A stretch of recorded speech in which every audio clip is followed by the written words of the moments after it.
now, continuously again until the 35th anniversary. And by the 35th anniversary, I hope we know a whole lot more about the truth of this situation than we know tonight. So let's work hard. But I want to welcome you on behalf of the symposium planners, Mary Farrell and myself, and say that we're committed to continue this quest for truth. If you've not read the letter or the quote at the top of it, I want to read it to you. And for those of you who can't read, well, you'll know what it says. This is a time for courage and a time for challenge. Neither conformity nor complacency will do. Neither the fanatics nor the faint-hearted are needed. So let us not be petty when our cause is so great. Let us not quarrel amongst ourselves when our nation's future is at stake. Let us stand together with renewed confidence in our cause. That's a quotation from a speech of John Kennedy's that, of course, was never delivered in Austin, Texas, prepared for November 22nd, 1963. So when I saw that, I thought, hey, this applies to us. And I hope that we'll heed that advice and that we will come together and work together very, very hard as the new files release is in process. And we'll see things, folks, that have been hidden for 30 years. And there's been a lot of light going to be shown on this particular subject, and I'm glad for it. Well, it's my honor and privilege. I'm not going to talk to you much. We got a guy here who knows how to talk. And so I'm going to introduce our keynote speaker. I'm tickled to death that he's the one that's been selected to do this. Walt Brown, Ph.D., has been studying the Kennedy assassination virtually since it happened. He has written The People versus Lee Harvey Oswald, which was published in 1992. If you've not read that book, do it. It's a splendid book based on fact. It's a novel, but the novel connotation ought to be put on another book that was handed to the American people in 1964. And so you can enjoy this one. He's also written Blue Death, Red Patsy, White Lies, which is due out this next year. He has written The War on Omission, which will hopefully be out in late 1995, so you can see this man has been busy. As well as he's also written a JFK monograph, which is due right now. It's not currently out, but will be in a few days from Prevailing Winds Research. He is also the author of John Adams and the American Press, to be published in early 1995. He is, of course, a regular contributor to articles and book reviews of the various major JFK newsletters and journals, and also serves on the advisory boards of the JFK Resource Center here in Dallas, as well as the Coalition on Political Assassinations you'll be hearing from tomorrow based in Washington, D.C. He also enjoys writing suspense fiction and is also working on a book that will take a unique look at Watergate. And I can't wait for that one either. So without spending his time, I want you to give a good welcome to Dr. Walt Brown.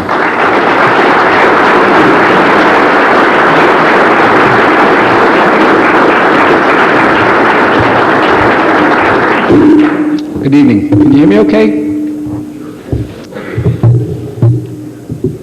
You took a couple of my gags, Gary. I had asked Gary to mention somewhere in the introduction that so that I don't have to do this one by one with everybody. People come up to me afterwards and say, "What, I've read your work, et cetera, what do you do?" And then I have to look at them, kind of lip turned down. I said, "Well, I teach fourth grade." And I was hoping Gary would mention that because you need to know it just in case as I get going tonight I lapse into, so listen, boys and girls. So if I do, please forgive me and understand. And when I get past the part that I've memorized, I'll have to go to the glasses, so then you'll know. I would like to extend my deepest gratitude to the members of the research community who began the process of holding this symposium for each of the past few years. And I would also like to thank the full-time organizers who bring their special talents to ASK. Without both groups, I would not be here speaking to you this evening. And having said that, I suppose it's only fair to also extend my dubious thanks to the conspirators themselves, as well as the members of the Warren Commission, without whom I would not be speaking to you here this evening. Although you may construe my subsequent remarks to be critical of the Warren Commission, they are not exclusively to be singled out for criticism, as we must remember that they, in fact, received precious little help. They got virtually nothing from the FBI, nothing from the CIA, they got nothing from SMERSH, although they did get a great deal from Spectre.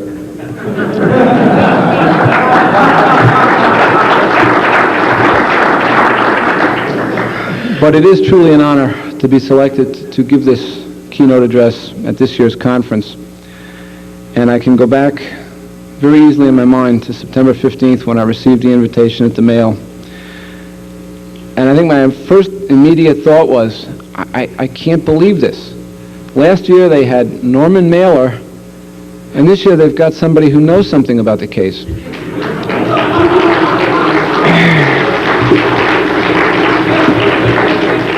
Thank you. Shortly thereafter, however, the real enormity of the task in front of me dawned on me, because I realized I've been given the responsibility to share with you this evening and throughout the conference and on Monday's panel a critique of the Warren Report, which will undoubtedly be considered as the 20th century's most famous and controversial work of fiction. I then thought that perhaps I could do with this keynote address what no previous such address had done, and I decided to make this hour tonight a debate with Gerald Ford, the lone assassin, the lone surviving member of the Warren Commission. As you're no doubt aware, Mr. Ford has not only outlived any of the other commissioners, but he has also long outlived the public's belief in the Warren Report. I immediately made the necessary contacts only to receive ground rules that Mr. Ford would only agree to a debate if all words that I would use would be 5 letters or less. Initially, it seemed to pose a challenge, although I agreed inasmuch as it occurred to me at the time that most of my references to the Warren Report are in fact 4-letter words. So there wasn't any problem. As it turned out, however, as it always does seem to happen, Mr. Ford had the last laugh as he informed me that he, too, would be giving a keynote address at a symposium this evening, and that he would be addressing far more people than I would. And I have to tell you, I was amazed because I never realized that there are that many people that believe they have been beamed up into UFOs. However, out of fairness, since I had sent him a great deal of material, I did send him one last thing, and I said, look, if it's something you want me to put into the record, send me something email. Sure enough,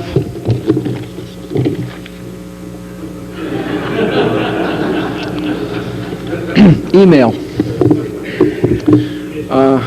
I suppose by now that you realize that such addresses are supposed to begin on humorous notes, unless of course you remember Norman Mailer's.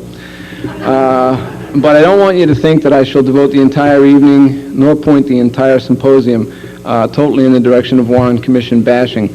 As a matter of fact, in my research, I've discovered at least a dozen questions that they asked that had some merit. And the number is subject to debate, but also I want to share with you an experience kind of unique to researchers and friends that have visited me and sat in the study where I've done my work over the last few years. In one corner of the room, and the room is filled with autographed memorabilia, sports, politicians, or movie stars, whatever.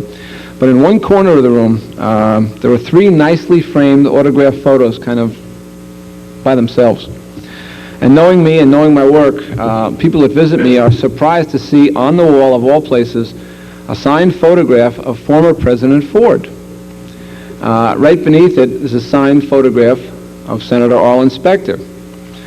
Eventually, however, the visitors that are there are just naturally drawn to the third picture, which is a very beautiful, very bittersweet signed portrait of Emmett Kelly Jr.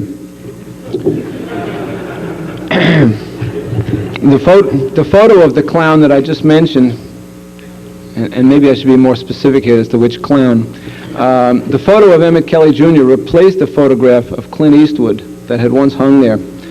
And I took that down after the first time I saw In the Line of Fire. Toward the end of the movie, a pensive Secret Service agent Horrigan says, "You know something? For years I've been listening to all these idiots on bar stools with all their pet theories on Dallas. And the first time I heard that, it really hit home a little bit, even though I neither drink nor do I have any pets in Dallas. Yet having seen the movie several times now, I have to tell you that I would rather be an idiot on a bar stool than an idiot on a running board, following the car where the president is being shot in broad daylight. And if caring about the memory of John Kennedy and caring about the truth of his assassination makes someone a bar stool idiot, then I guess I am proud to be one. And if anybody here feels the same way, I would ask you to stand up for just a minute and be counted for something that matters.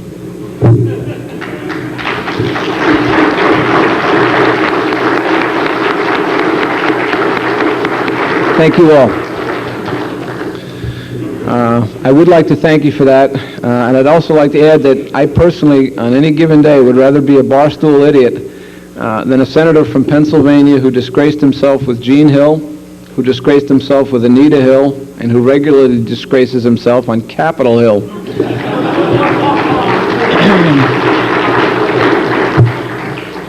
Although I wrote that prior to this week, and I'm afraid now that I've said it, he's allowed equal time since he's a candidate. But then again, I'm not, so. Changing direction slightly, it can truly be said of the Warren Commission, never did so few people with so little talent spend so little time and produce so little in the way of results. And that, ladies and gentlemen, not boys and girls, friends, fellow barstool conspiracy freaks, will essentially be my text for this evening. Although I must tell you, I struggled a little bit for the right verb to try and indicate what would we be doing here this weekend. We are here to celebrate the 30th anniversary of the Warren Commission? I don't think so. We are here to commemorate the 30th anniversary? Well, that was a little closer, although it sounds in a sense like the issue of a new postage stamp, which in a sense gives it some relevance because law dictates that you must be dead to appear on a U.S. stamp, and I can think of few things more dead than the Warren Commission findings. Nevertheless, I settled on the verbs reconsider with respect to the Warren Commission and rededicate with respect to what we need to do from here on out. The reconsideration would begin with something I call the Warren Commission and me. I was 16 years old on that gray New Jersey afternoon when John Kennedy was killed. And like so many other Americans, I was numb. President Eisenhower could have easily passed for just about anybody's grandfather, or the original Uncle Sam for that matter. Yet John Kennedy was younger than my father. Kennedy had wit, a quality I obviously admire. He had, as he used to say, great vigor. He lived life fully, as we now know. Yet in all things, as Tommy Lee Jones said in the movie JFK, he was a man of true panache. On the Sunday after John Kennedy was killed, in Living Black and White, Oswald was killed. And as many of you may realize, or some may not, it was Jack Ruby's bullet that created the Warren Commission. Had Oswald not been publicly executed, there would not have been a Warren Commission. But more to the point, it was not the death of Kennedy, which just left us numb and praying that someday the sun would in fact shine again, but rather the death of Oswald, the killing of one lone nut by another lone nut that got Americans angry. Americans demanded the truth. What they got was the Warren Commission. Or as I suggest in a book that Gary referenced, the Warren Omission. I will touch on this topic in much greater depth on Monday morning on the Warren Omission panel. In the meantime, I'm certainly thankful to the organizers for naming a panel after an upcoming book. The media, and I'll be addressing this also, now today perceived as an enemy of the JFK research community, openly ridiculed the slipshod procedures that passed for police work in Dallas during that tragic weekend. And by 1963, 1964, people had a pretty good idea of just who and what J. Edgar Hoover was all about. And many people, and many Texans in particular, did not like the FBI climbing all over a case where they had absolutely no business. Yet despite what they would like us to believe was the most exhaustive investigation in history, and maybe it was because I could exhaust myself telling you 10% of the stuff they did wrong. In September 1964, the American public was told by 7 honorable men that the Dallas police were right, and J. Edgar Hoover was right, and that Oswald and Oswald only committed the assassination of the president. Then people read the evidence, studied the testimony, viewed the exhibits, at least to the extent that such material was available, and wondered very vocally why, if a lone nut killed the president, materials were tucked away until the year 2039, 75 years after the report was delivered to Lyndon Johnson. In the doubts created by that early and often difficult research, many unanswered questions were raised. But one thing was for certain: we had been denied a very fundamental truth. As time passed, we came to realize it. We came to realize that we could be told anything by our government, and as its little children, we would believe what we were told. We were told to believe Vietnam. We were told of the lone assassin who killed Martin Luther King, and of yet another lone assassin who stood 4 feet in front of Robert Kennedy and killed him with a bullet that struck in the back of his head from a distance of less than 2 inches. We were told to accept Watergate as a third-rate burglary, which it would have remained had not 2 reporters doggedly believed otherwise. We were told to accept Iran-Contra-gate and Darrell-gates. Somewhere amidst that wreckage of crapola, we lost the truth, and we lost our country. We lost the country to interests so immense that they could care less about all of us. And whatever they want from us, as long as it had the old stamp of approval, that was the truth no matter what we thought. Today, sadly, they own us. And the reason I've spent as much time as I have trying to come to grips with the Warren Commission is because the death of John Kennedy and the subsequent publication of the official hoax called the Warren Report were the first 2 down payments made by the power brokers to own us and to own our country. A great deal of outstanding John F. Kennedy-related research is happening as we gather tonight. Amazingly, there were a few tantalizing morsels in the recent document regurgitation, and you will be reading some new and some interesting revelations in the weeks and months to come. And you will learn much from these new works. Yet what will change? In late 1991 and early 92, thanks to a cinematic presentation called JFK, a whole new generation of Americans learned that something a great deal more sinister than a misfit punk with a cheap rifle had changed the American landscape. Stone's movie did not give us all the answers, but it certainly gave us some very valid questions. Ultimately, however, the outcome was predictable. The regular cast of government stooges got key media spots.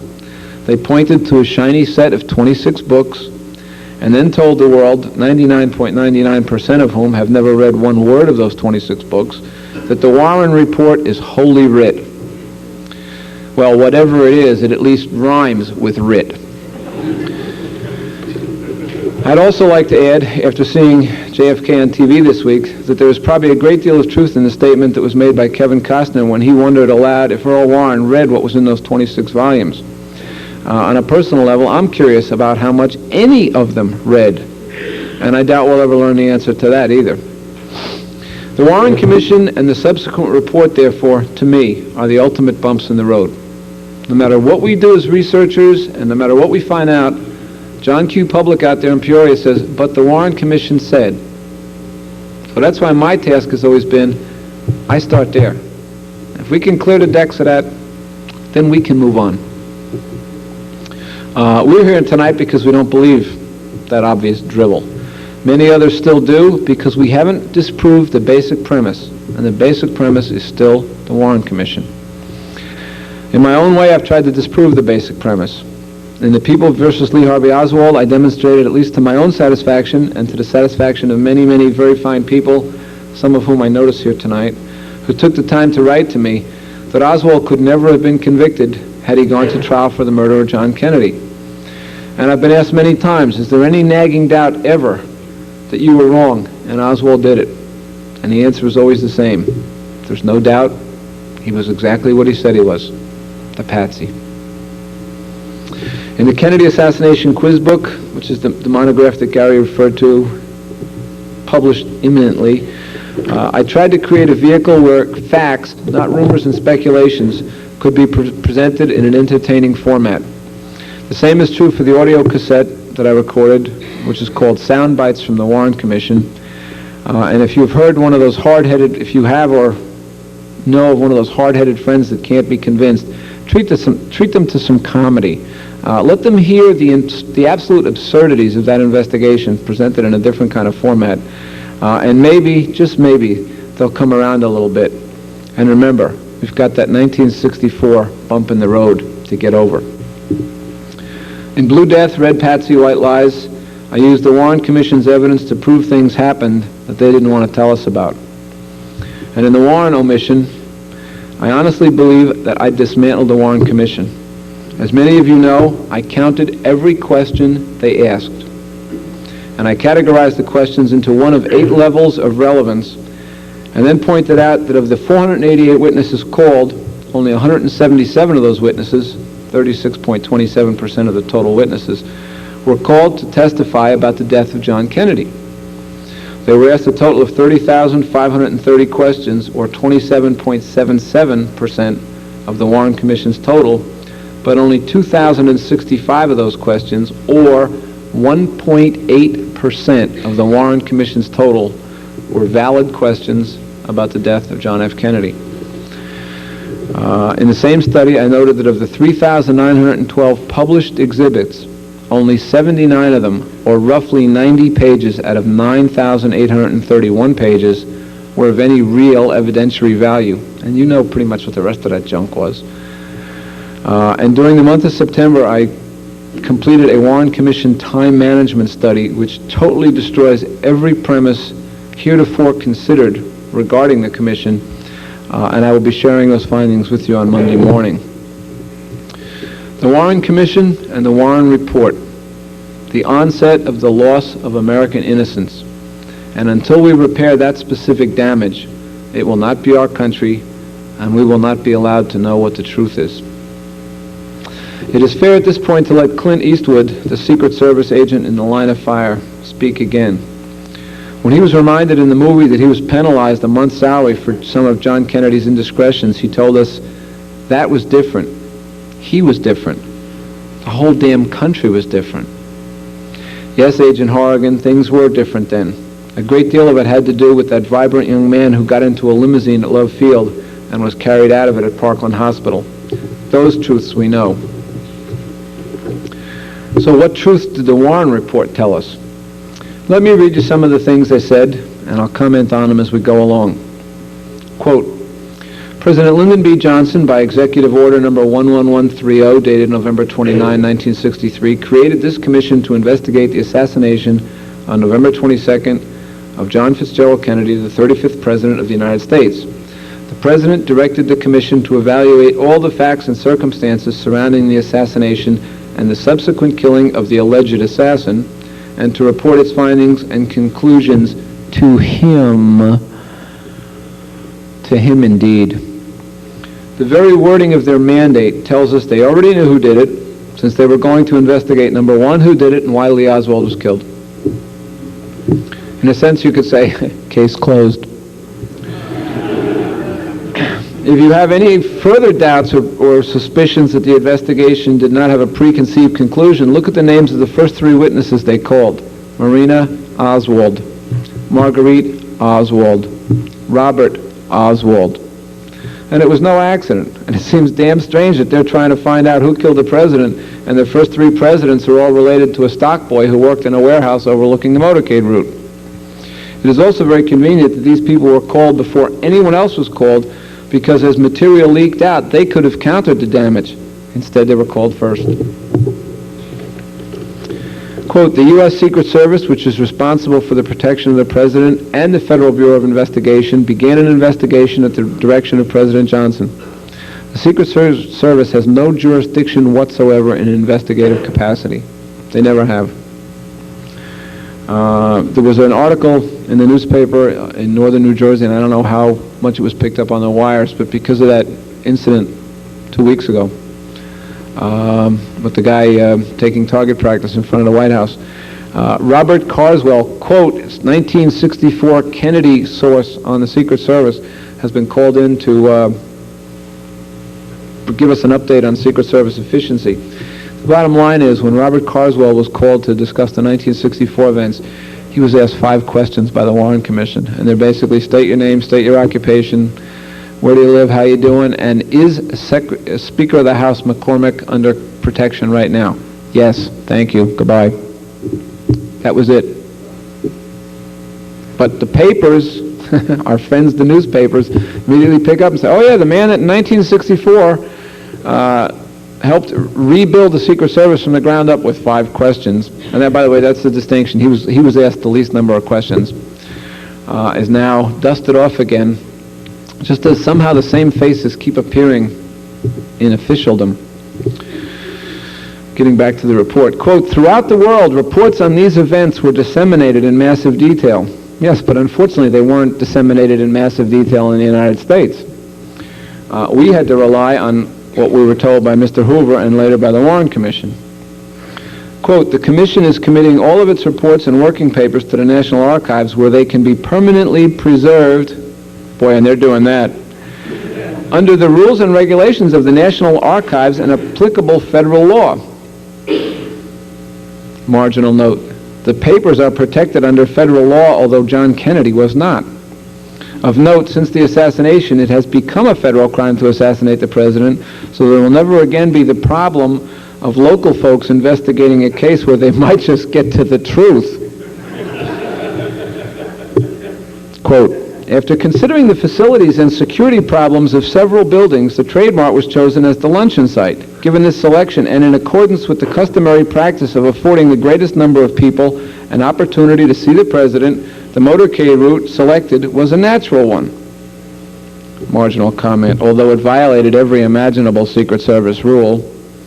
And you could read that paragraph again, just changing one word. The Trade Mart was chosen as the luncheon site. Given this selection, and in accordance with the customary practice of affording the greatest number of people an opportunity to shoot the president, the route selected was a natural one.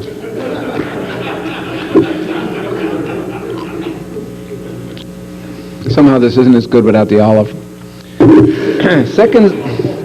Seconds later, shots resounded in rapid succession, and they never actually tell you how many or how fast. It's just seconds later, shots. You know, you're supposed to know, and the president's hand moved to his neck. A bullet had entered the base of the back of his neck, slightly to the right of the spine. If it didn't, we got the wrong guy. And did you ever have one of those cramps where you just have to go back there and have somebody help you scratch the base of the back of your neck?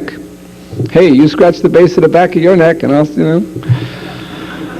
More unambiguous wording is hard to imagine. Before the shooting started, Governor Connolly had been facing toward the crowd on the right. He started to turn toward the left, politically incorrect in Texas, and suddenly felt a blow on his back. The governor had been hit by a bullet which entered at the extreme right of his back and at a point below his right armpit. Passed through his right wrist, which had been in his lap. I mean, that takes the magic bullet to a degree beyond what we've ever considered weird. I'm telling you, his hand was in his lap, and you got to remember, the bullet entered the top of the wrist. Try sitting sometime with your hand in your lap, but people are going to start wondering about you. And then caused a wound to his left thigh.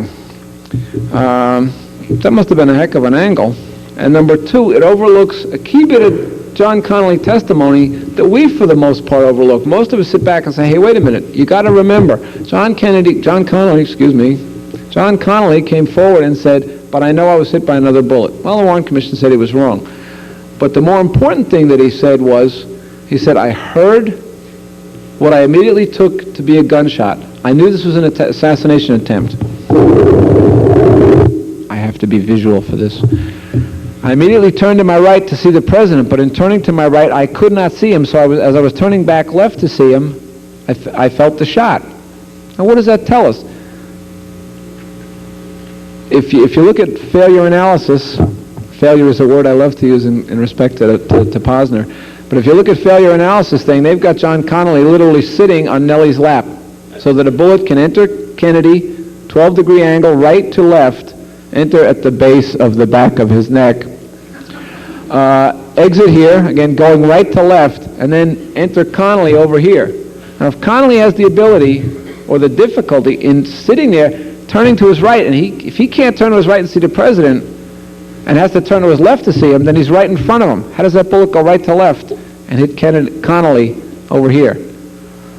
And to me, that's my problem with the magic bullet. Not so much timing or anything else, but they were lined up. And that big, beautiful color picture that I saw today in the up in the sixth floor window, up in the sixth floor, the Davis photo, those guys are right in line. And if you think about it, Connolly is sitting on that very uncomfortable jump seat. The only support he's got is the door. Kennedy's sitting in the back seat as comfortable as you could be, at least till Elm Street. And Connolly is so far away that there's no way he could have ever been hit by a bullet that went, even if it had gone straight through John Kennedy, it would have hit Connolly straight in the back. But to hit him over here, going this way, can't be done. Quote, seeing that the president was struck, Kellerman instructed the driver, let's get out of here. I don't know what else he would have said. We are hit. And it's interesting that they quoted Roy Kellerman on that, because there's a lot of other things that Roy Kellerman did say on the record that they chose not to quote. He radioed ahead to the lead car, get us to the hospital immediately. Agent Greer immediately accelerated the presidential car. As it gained speed, Agent Hill managed to pull himself onto the back of the car where Mrs. Kennedy had climbed. Hill pushed her back into the rear seat, showing they didn't look at the Z film too closely, and shielded the stricken president. It makes it sound like, in that account, that the car sped up when it should have, and it's also odd that Hill is given as much credit, and believe me, I respect Clint Hill. But when he testified that the back of the president's head was removed but was visible on the back seat of the limo, he was ignored. And who saw better? With respect to the Parkland doctors, they observed the extensive wound in the president's head. Quote, and the Warren Commission didn't believe a friggin' word they said about it. The narrative then tells of the trip to Love Field, etc., without any mention whatsoever that a local autopsy had been avoided. And we pick it up at Bethesda, Maryland, where it was given a complete pathological examination. I'm glad they used the word pathological in there. Because I'm highly convinced that somehow pathological and pathetic have the same Latin derivatives somewhere back in Middle English or something. And one thing that's always troubled me, when you watch, whether it's Murder, She Wrote or Matlock or reruns of Quincy, I don't think I've ever seen a televised post-mortem where there isn't a microphone hanging down and the doctor speaks into it and says everything. Amazingly, of course, there was not one of those in Bethesda, Maryland. And it's just incredibly troubling that they couldn't afford a microphone and a tape recorder down the block here for Oswald's, when they debriefed him or whatever they did, and they couldn't afford a microphone in Bethesda. The great American microphone shortage. And I'm also convinced that if they had had a microphone, the most interesting thing that we would have heard on those tapes from the three fellows that did the autopsy would have been, yeah, that's a dead body, all right. Complete pathological examination. Stick your finger in there and see where it goes.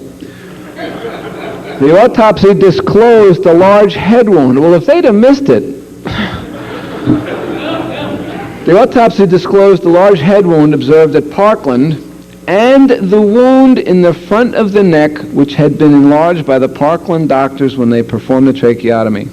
And folks, we know the examination did not disclose the front of the neck wound. They found out about that by telephone the following day. But there it is. That's the Warren report. You got to believe it. Your government printed it.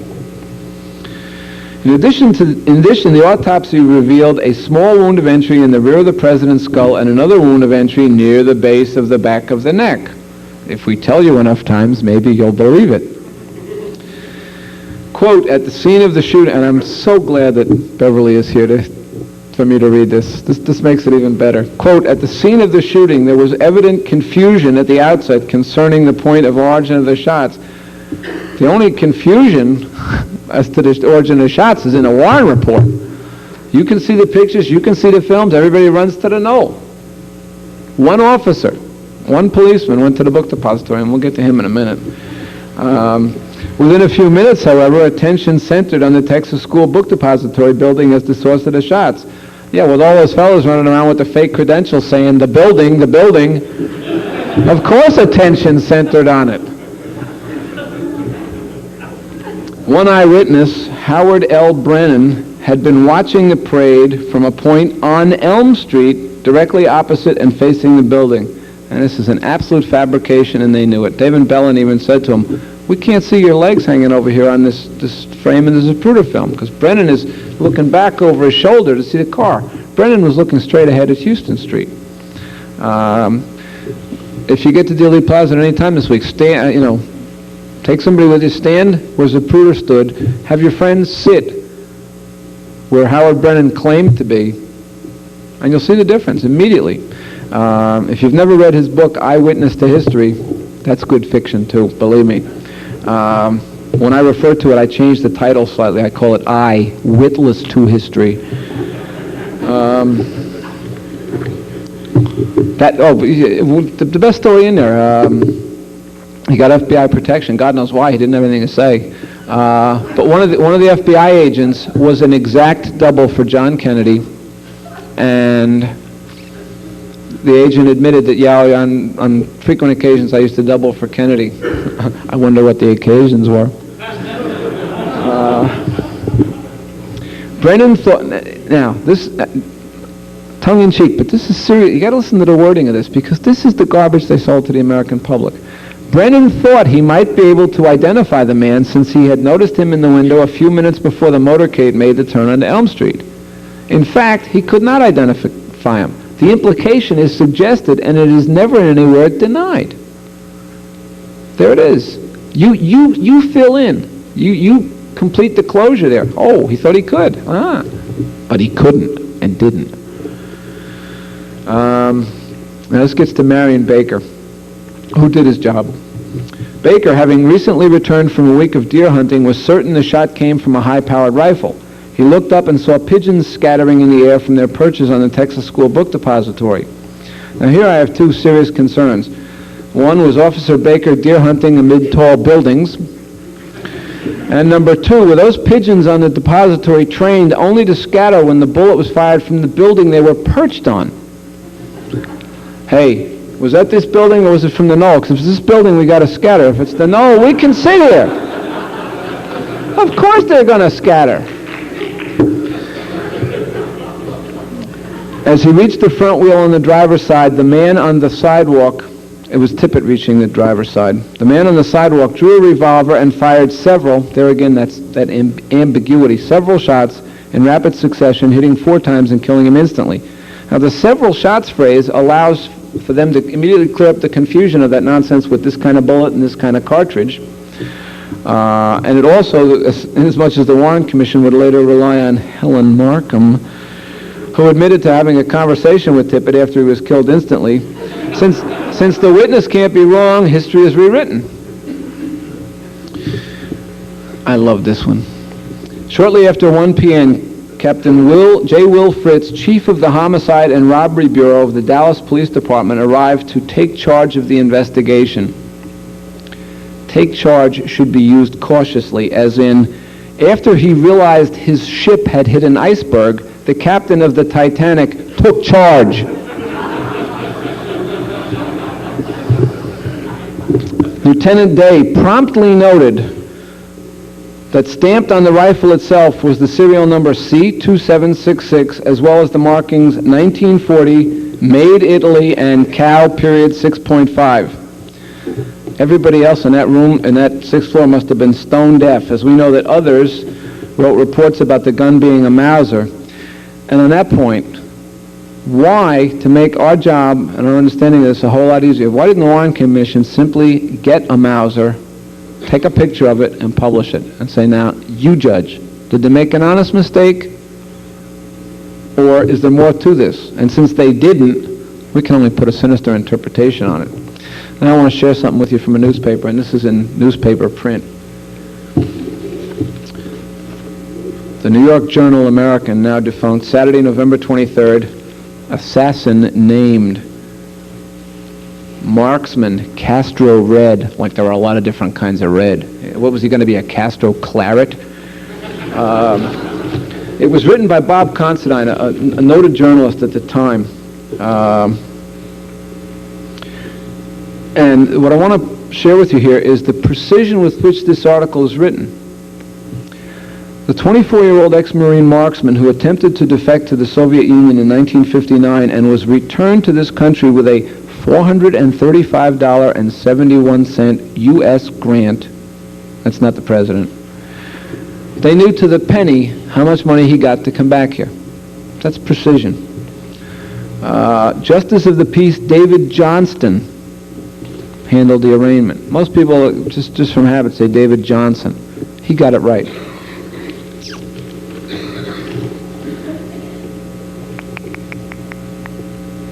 I'll find it. I didn't want to mark this up.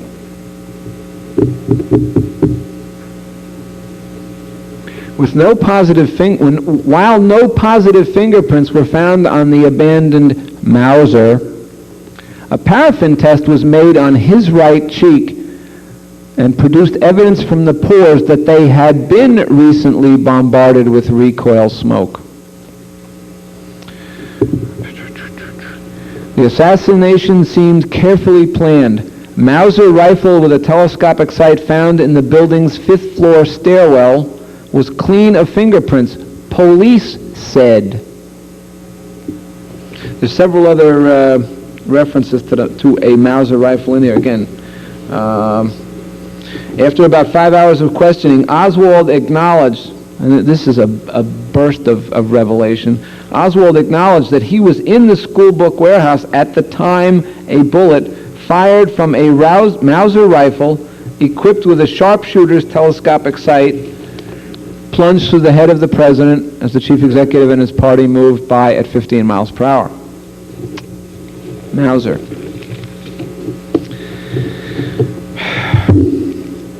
Having said those things, I would like to do three things to conclude this evening. The first is a plea, and this is an urgent plea and it's serious, for unity among all of us here that still care enough about these events to find our way here, to pay expenses, and to listen to hours of people talking to us. In the last couple of years, some very unpleasant things have been said in a severely critical way about members of the research community, by members of the research community. I have read that researchers who have begun this conference and people who have opened their hearts, their homes, and their files to me personally are literally co-conspirators in the crime we're trying to solve. There's no law that you have to believe a postulate or a given writer or speaker. If you disagree, as I do with some researchers, please agree to disagree with a commonality of purpose that does not prove divisive to the research community. In some cases, we have become our own worst enemies, and that should not be. Thank you. Thank you.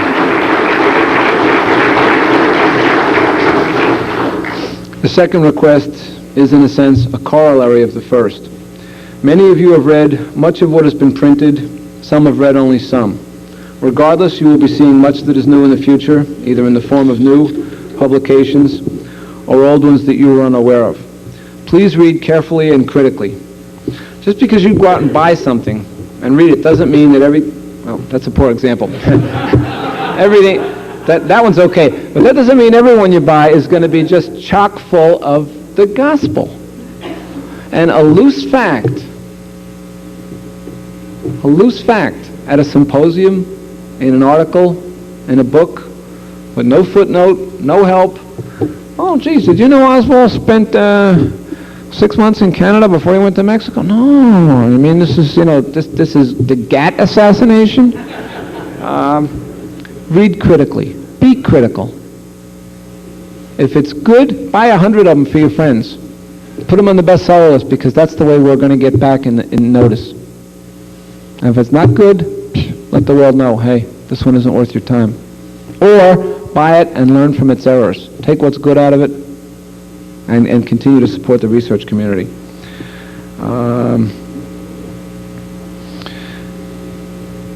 Just to read something doesn't make it true. If that were the case, I would stop at this point and hand out a mimeograph sheet that I have home entitled, in a folder entitled Shooters. It contains the name of 34 people, and I'm sure I've missed a couple, that have been seen, published as shooters in this case. The list is so long and obviously inaccurate. Well, it even includes Oswald. Nevertheless, there are 34 names on the list at this point, meaning that in JFK conspiracy books, there are at least 34 people that authors have cited as being, quote, the shooters. It may be true, but if it is, I don't know how anybody survived in Dealey Plaza. So please, be critical. The reason I put together the JFK assassination quiz book was simply to guarantee that anyone who wants to can begin with a database, with facts, stuff that you can document. There's no speculations in there. From there, build slowly. Nobody in this room is going to solve this case over the weekend. Although I suspect there are a couple of folks who are not here tonight that think they've already solved it twice. We're only going to make progress if we work together, if we respect each other's opinions, and if we find areas where we can take a step or two forward gradually. I can't tell you a heck of a lot about what the CIA was up to because I haven't seen the documents that I would certainly like to see. I've chosen to work on that which I have available to me, the Warren Commission's work and documents that I've been able to pry out. And from those limited sources, I've done what I can. I would also make the offer that any editing, manuscript reading, or help that I can provide to any researcher, I freely offer. And anything I have in my files is available for use by any researchers that need it, and it's just that simple. Just be careful when you're going through my files. Lastly, I'm going to read you a letter that I've written to President Clinton. I believe it says, in a kind and gentle way, something, perhaps many things, that we all feel and that we all believe in and we can all subscribe to. I shall only read you the text, although I will tell you now that I will be signing the letter at the bottom simply, Walt Brown, American. I would hope that each of you would be willing to sign the letter also, because I believe it makes a reasonable case in a reasonable way. However, I would ask you to sign it sometime tomorrow, Sunday, Monday, and not tonight, because after I conclude the letter, the time will be given over to a reception for all the authors and researchers that have come here to share their thoughts and their work with you, and that time is time you should spend with them. If you do not feel comfortable signing the letter, I would look forward to speaking with you either way, and certainly as many as possible. As you have patiently listened to my work, I would like to hear what you're doing, and if I can be of any help, we'll get going on something. Again, I hope you find this letter such that you'd be willing to put your name on it along with mine. Dear President Clinton, it is just past twilight at the Adolphus Hotel in Midtown Dallas, Texas, on the evening of November 18th, 1994. Gathered here are several hundred people who came to this site this weekend because they saved a couple of vacation days, because they cut a corner or two on the grocery budget, or because they put off the new car for a couple extra months, or because they got the car and drove it here all night to be here for this weekend. For the most part, however, these people are here because they will not allow the memory or the vision of John F. Kennedy to disappear forever from the American landscape or its agenda. As such, they are the last survivors of a race of Americans who once felt so strongly about John Kennedy and his vision for America that they made those same kind of sacrifices to allow Mr. Kennedy to reside for 1,037 days in the home where you now live.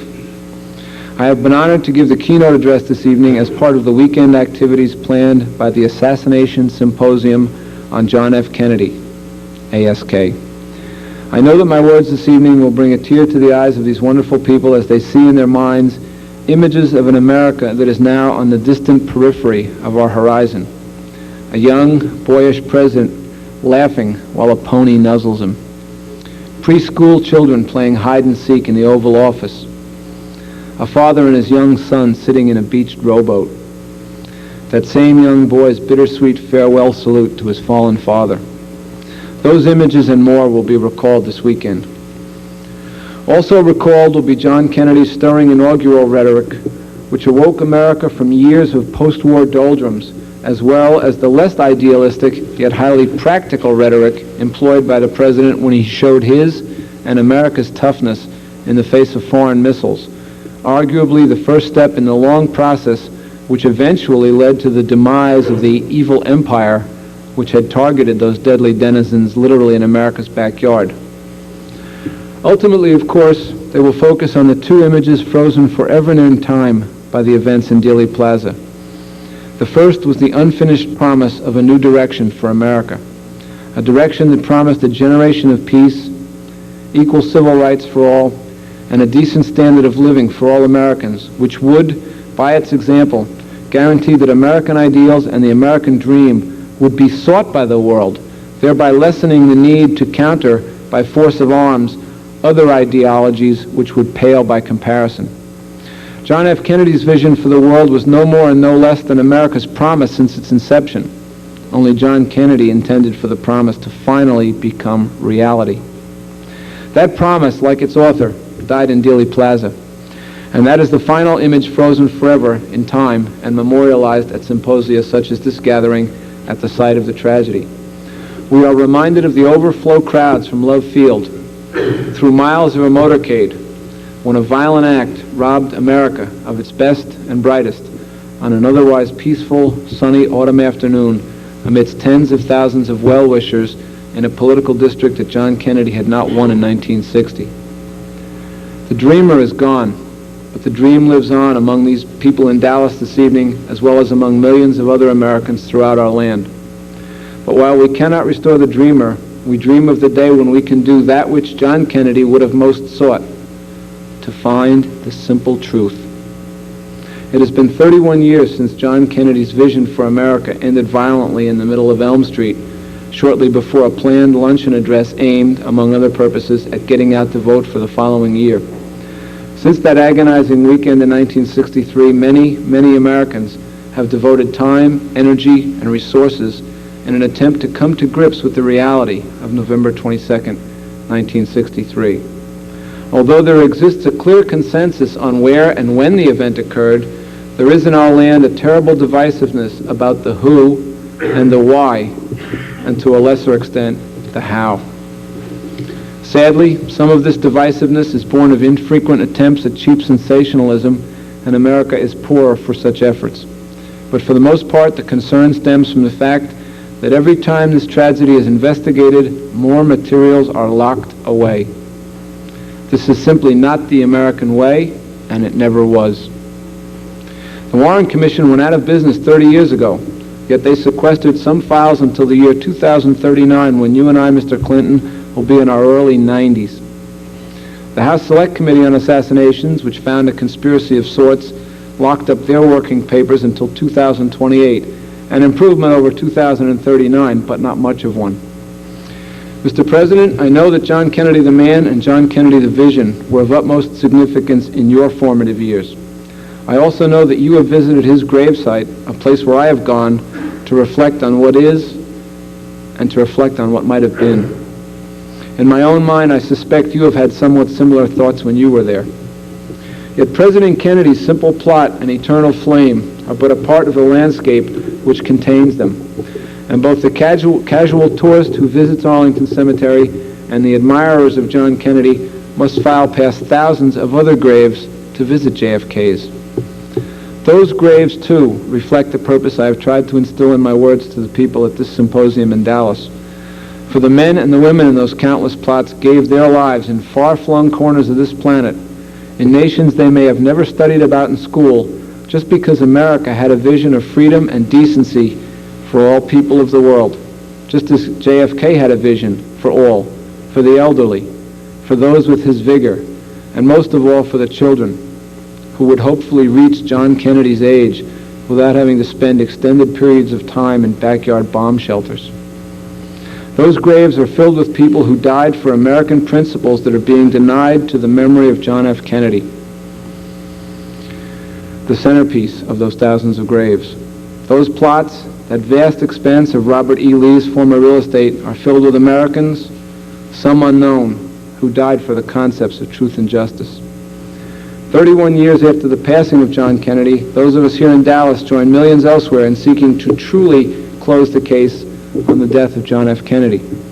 We have sidetracked our daily pursuits for over 3 decades because we know, Mr. President, that John Kennedy's vision was not ended as the result of a lucky shot by a misfit punk with a cheap rifle. If only it were that easy. The truth, however, could be. While many would plead for a new investigation into the death of Mr. Kennedy, I will not so petition. I know that such an inquiry would be both fruitless and costly, and the millions of dollars and legislative hours involved would be better spent on children who do not have adequate school lunches, or senior citizens who suffer through unspeakable pain at the end of their productive lives because they cannot afford decent health care. No, Mr. President, I can't even ask you to spend my meager tax dollars to satisfy my omnipresent curiosity and concern about the events of November 22nd, 1963. But I can ask you for your autograph.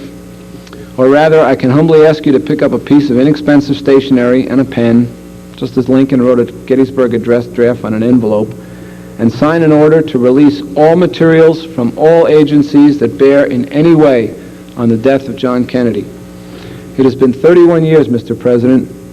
The justifications of, quote, national security that sounded so ominous and so important when you and I were teenagers are no longer valid.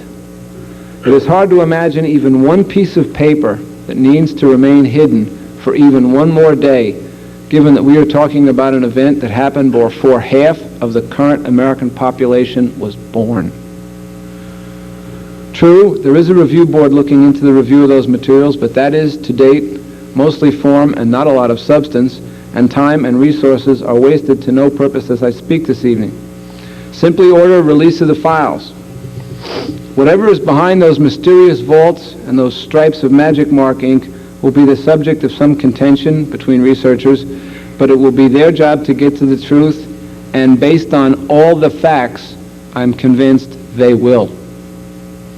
It will cost this nation nothing, not even the black eye that might be expected when the full truth of November 22nd emerged, as the rest of the world and countless Americans already take the perfidy of past investigations for granted. And consider the gain. If all the energy currently expended to get to the bottom of the events of November 22nd were channeled into some other productive avenue, would that not constitute a huge gain for all Americans? And what nation in any past time frame in recorded history has ever truly come clean of a dubious event in its past? Yet is that not the basis of our nation?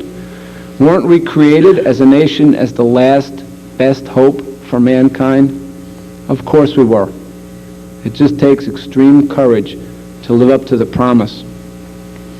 The soldiers and their families around John Kennedy at Arlington all had that courage, and they expended it all in one last heroic measure so that American children could grow to adulthood in a land of truth and peace and shine their own beacons to the rest of mankind. John Kennedy understood the same kind of courage and wrote about it in a bestseller. His vision of America meant so much to him that he rode through a political cauldron in an open car in broad daylight. He gambled, and he lost. Pick up that pen, Mr. President. It will be the most courageous act ever taken in the Oval Office in the White House. And if you listen carefully, you will hear a grateful nation gently sigh because truth will have reappeared in our vision of ourselves. Ask not what your country can do for you, Mr. President. Thank you.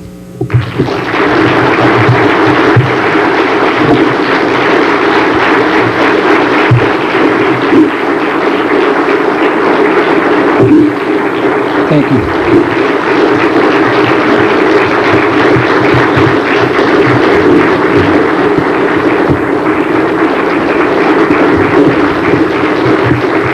Thank you again.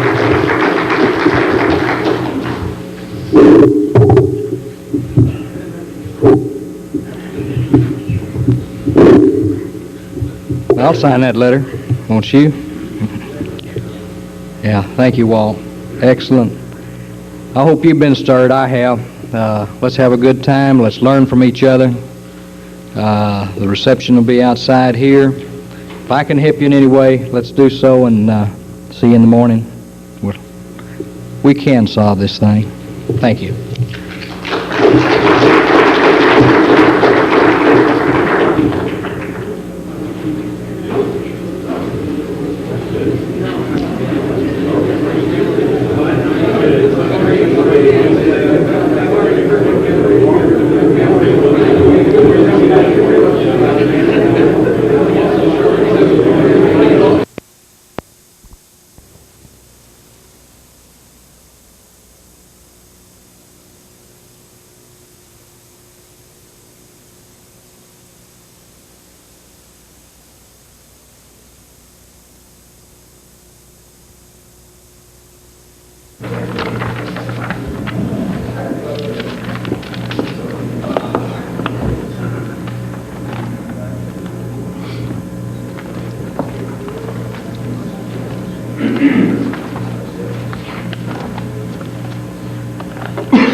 welcome to the first panel for today, which is the Kennedy assassination, an international perspective. We have had a change in the makeup of this panel.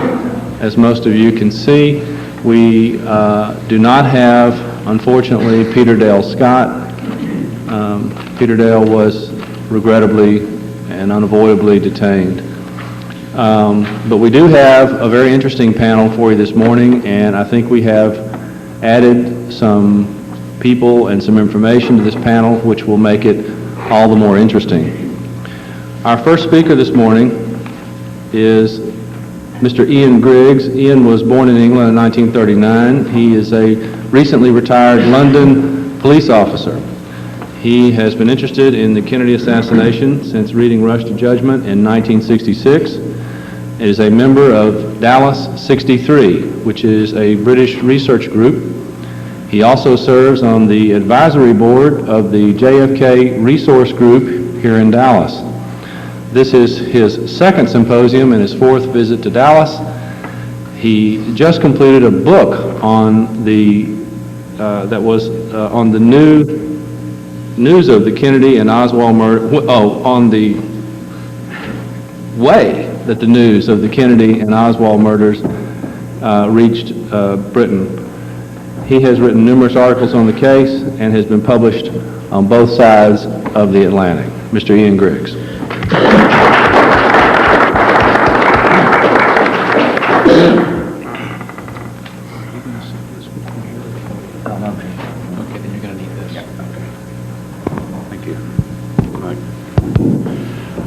Good morning, ladies and gentlemen. First of all, it's a pleasure to be back in the United States of America. It's just a pleasure to be back in Texas. Above all, it's a pleasure to be back in the city of Dallas. Unfortunately, whenever I come to Dallas, it rains. I bring English weather with me. I apologise for that. And I apologise for last year's snow. I brought that as well. When I received an invitation to sit on this panel a few months ago, it was a great honour. As far as I know, the only Brit to have been afforded this honour previously was Matthew Smith last year, the author. So if I'm number two to someone like that, I'm very happy. Initially, I was to represent Great Britain, but with the maker of the panel, I'm now claiming to represent Europe, so I'm even more happy. Let me just go briefly over how I got into this thing. Robert's introduced me, and he's explained that 1966, Rush to Judgment, that hooked me. Going back to November the 22nd, 63, I remember where I was, what I was doing, and I remember some of it with a tinge of regret. It was a Friday evening. I was unmarried. I was still living at home with my parents. I was 23 years old. My father had come home from work and had gone to the public library to change his library books. This was a regular routine. Every other Friday he would come home, and around about 6 o'clock British time, he would go up to the library. He got up to the library. For some reason, I recall I was laying on the floor in front of the TV. I don't know why I was laying on the floor, but I was laying on the floor. I remember this vividly. And the news of the shooting of Kennedy came through at around about 7 o'clock. That would be 1 o'clock Central Standard Time, about 7 o'clock our time. And it was an incident, and it was an unpleasant incident, but it wasn't world-shattering at that stage. But half an hour later, we got the news the president is dead. This was around about 7:30. Now that was news, that was frightening, and that was, as we would say in England, that was out of order. You don't do that sort of thing. My father came home about 5 or 10 minutes later, and as a cocky 23-year-old, as he came through the door, I said, "Hey, Dad, who's the president of the USA?" And he looked at me and he said, "Oh, don't be silly, Kennedy." And I smirked, a deadly smirk, and I said, "No, it's not, it's Johnson." Now that remark was made by me on the evening of November 22nd, 63, and I've regretted it ever since. I regret ever saying those words. It was stupid, it was irreverent, and it wasn't clever. I don't share that with many people. because I'm ashamed of it, but that was my initial reaction to the assassination. Shock, horror, and then a bit of cockiness, which was not right. Anyway, from that moment on, the news came across the Atlantic, minute by minute, hour by hour. There were news bulletins almost continuously. The good news, of course, is within an hour they caught the guy who did it. Great, they've got this guy. We learned that he was Lee Harvey Oswald, he was a commie, he was a loony, he was a nutcase, he'd done it all by himself, and that was it. Good, case solved within an hour. Well done, the DPD. 2 days later, even better news. This little guy with a hat manages to get to him in the police station and blows him away. Great, justice. This is good. The script is good. That's how it hit me in England. This is how it hit almost everybody in England. I think it was probably similar in a lot of cities in this country. A few months later, there were doubts expressed in England. And in '64, the Warren Commission came out. There were a few doubts, but overall, basically, it was accepted as a magnificent piece of literature that couldn't have been bettered by William Shakespeare. Everything was there, it was complete, it was, they got it right, and that was it. Then the doubts really began, and in Britain, I think the doubts possibly began, the strong doubts began earlier than they began on this side of the Atlantic. I think a lot of you have heard of the Who Killed Kennedy Committee, which was a group of left-wing intellectuals, theatre people, arts people, politicians. Bertrand Russell was a leading light, Hugh Trevor Roper, various people who later became MPs. And they questioned this thing. They questioned the Warren Report, and they started to say, hey, this is wrong. This chap in the window didn't do it. He's been set up. He's what he says he was. He's a patsy. This went on and went on. And in 1966, Mark Lane published Rush to Judgment. Now, as you know, he was unable to find a publisher in the United States. I wonder why. He eventually published that book in England. Bodley Head published it. And it was an instant bestseller. I think I can say in my life, I've only ever worn out two things through constant use. And one was a paperback edition of Rush to Judgment, which literally fell to pieces. And the other thing I wore out through constant use was Sgt. Pepper by the Beatles. So there's a good British connection there. I've been into investigating this assassination ever since reading that book. Mark Lane owes me a lot. I've spent thousands of pounds, I've travelled thousands of miles, and I've met thousands, not thousands, sorry, hundreds of fellow assassination freaks, like people like you. And I'm proud to be called a buff. That's no problem to me. I'm proud of that. After Rush to Judgment, there were other books that came out. You know the books I mean, 6 Seconds in Dallas, Buchanan's book, Epstein's books, etc., etc. But for the Brits, the next really big event was Anthony Summers' conspiracy. Now, that rekindled a lot of interest in England. Although people like me had never gone away from the thing, there were people who had been into it in a big way when Rush to Judgment appeared, but then drifted out. Excuse me. Anthony Summers' book, Rekindle the Flame. As you know, it was a best-selling hardback, best-selling paperback. He reissued it a few years later, made some more money. But I'm very, very proud that Anthony Summers is a fellow Brit. He lives in Ireland. He's approachable. We can telephone him, we write to him, we get answers, and as you all know, he's a leading author on this subject. The next main event, obviously, is Oliver Stone's film, JFK. It had much the same impact in Britain as it had over here. Even before the film was finished, we were being told, this is nonsense, this is, the man is taking liberties with facts, don't go to this film, leave it alone. Exactly the same as over here. Now, that was the best thing that could have happened to that film in England. We all flocked to see it. And it brought a lot of people back into this investigation, and it brought, more importantly, brought a lot of new people into it, particularly new young people. As a result of that film, I think it was a result of that, our group in Britain, Dallas 63, was formed.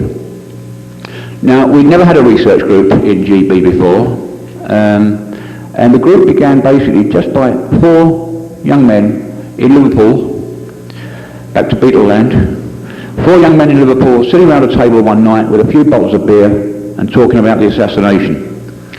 And from that, 2 years ago, just over 2 years ago, we've grown now to a national, indeed an international group of over 100 people. And those people include men, women, boys, girls, intellectuals, people who are unemployed, people who are retired, people from the medical profession, the police profession, the teaching profession, and we have a very wide range of types of people, and above all we have a very wide range of interests.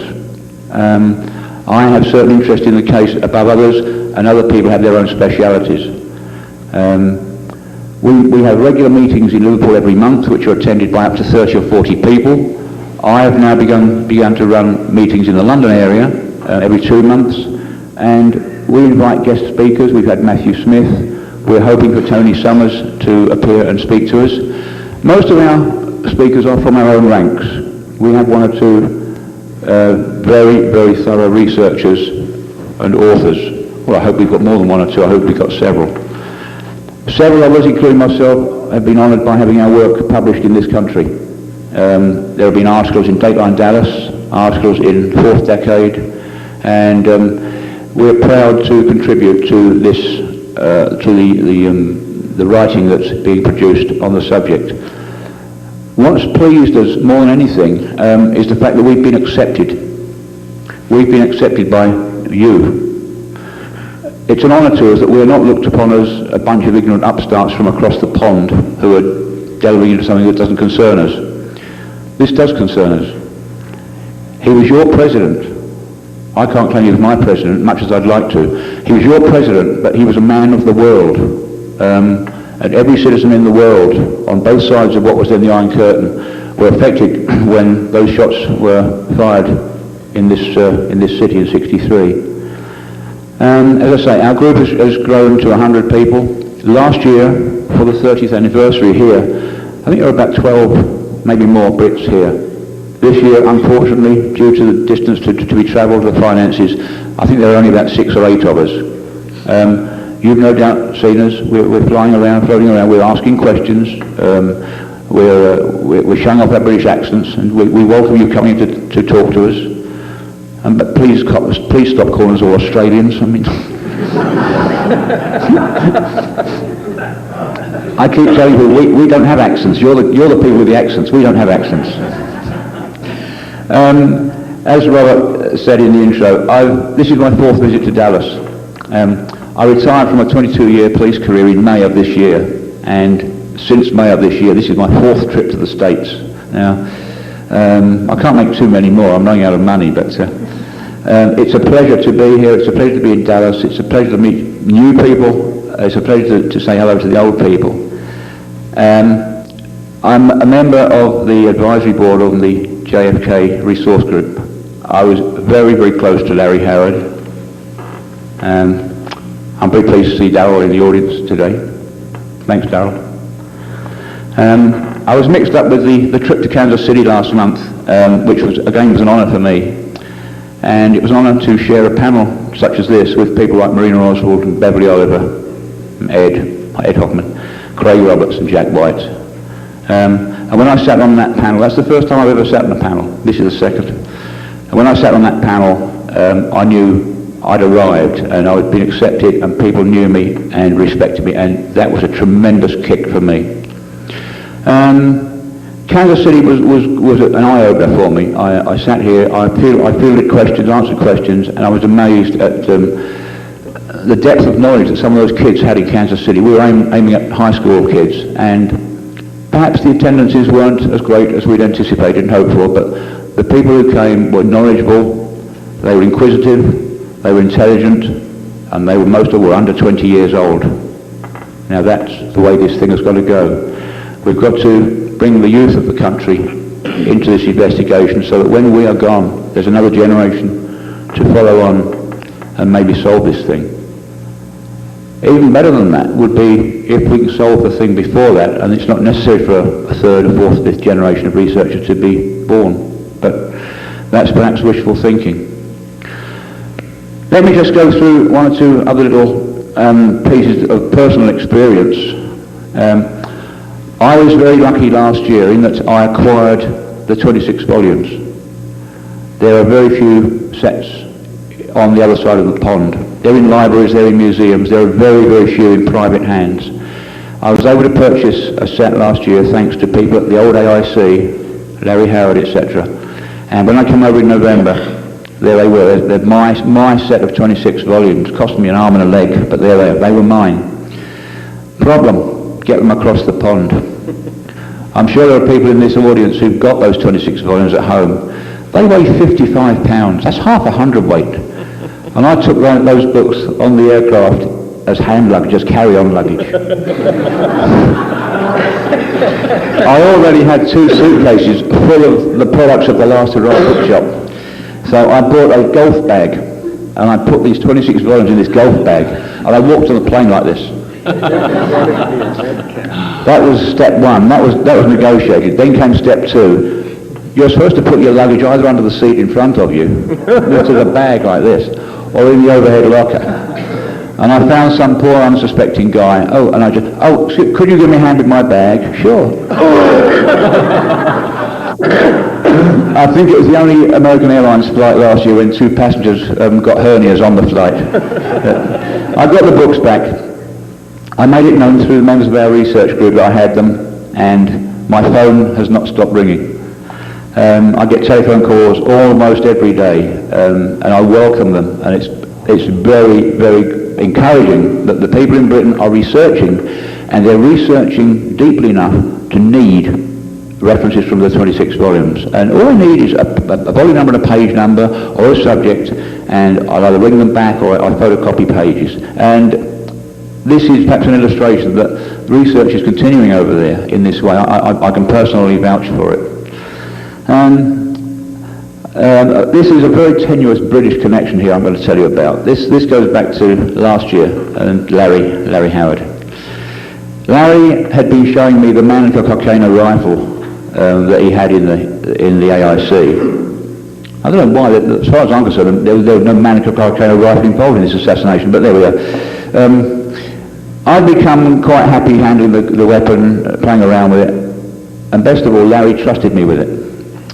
And one day Larry was in his office, very, very busy, and a group of Brazilian TV guys arrived, a team of 4 with an interpreter, an American interpreter. And they wanted to borrow the Mannlicher and go up to the 6th floor of the school book depository and hang out of the window with this thing and sort of see what the trajectories were and pretend to fire it. Now, that was okay as far as the rifle went, and Larry was very busy, and Larry gave me the rifle and he said, look, will you go with these people, look after this gun, give them any assistance you can? And I said, okay, sure. Now, I was under the impression that they'd got prior permission from the 6th floor people. Anyway, we went in the main entrance to the steps, and I had this Mannlicher Cockaigne rifle wrapped in a curtain. Curtain rods. Howard Verbal will back this story up. He was with me. And between walking from the AIC to the book depository, the curtain had sort of, the back end of this gun was poking out the back end of this curtain. I marched up the steps of the TFBD, and the chap in there, wow. He said, what have you got there? And I said, it's exactly what you think it is. And he said, didn't you read the notice on the door as you came in? And I said, look, I'm sorry, I'm an ignorant Brit. I can't understand your accent. I can't read notices. He showed me the notice. No weapons or explosives to be brought into this building.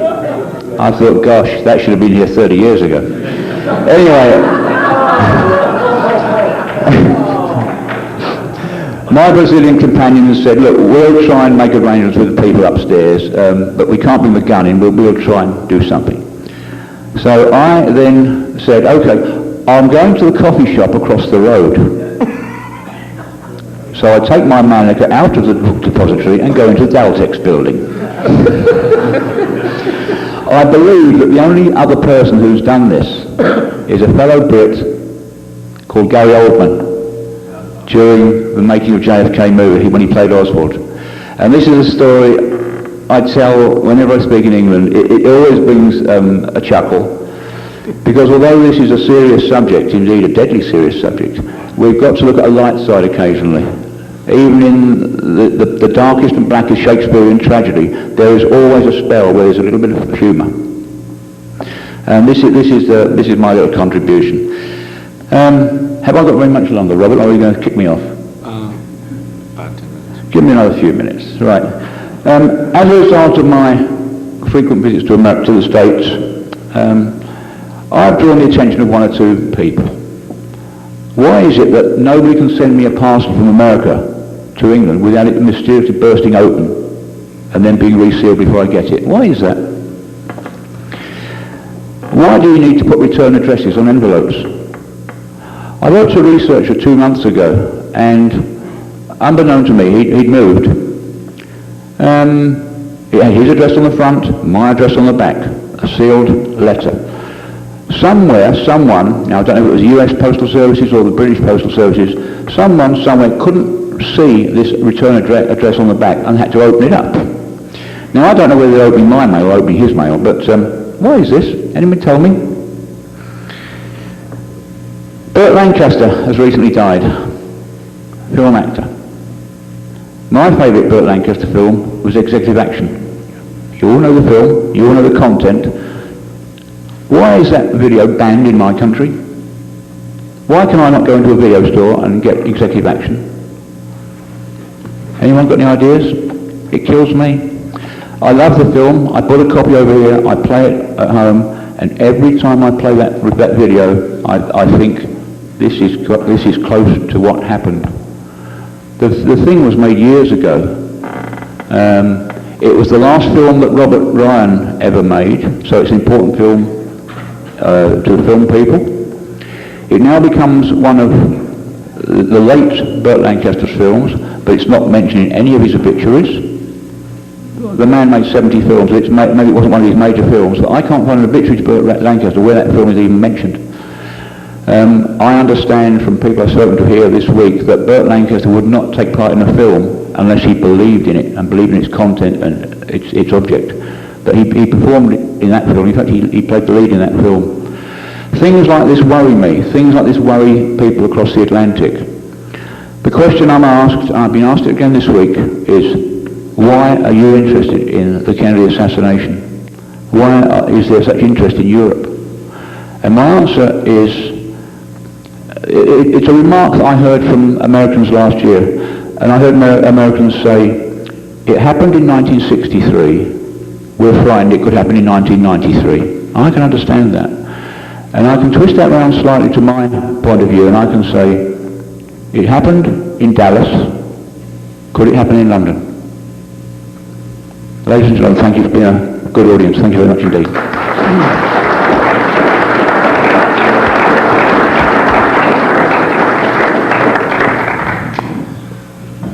Thanks very much, Ian. Our next panelist this morning is Al Navis. Al has been involved in researching the assassination since 1965.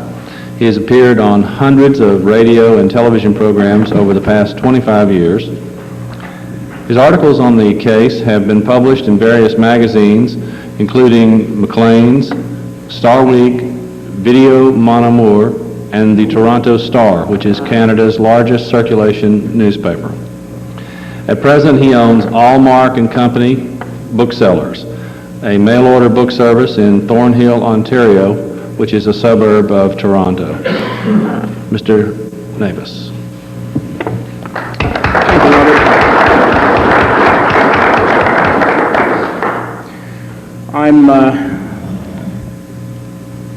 a little bit nonplussed with Ian's remarks, as he's taken most of my jokes, and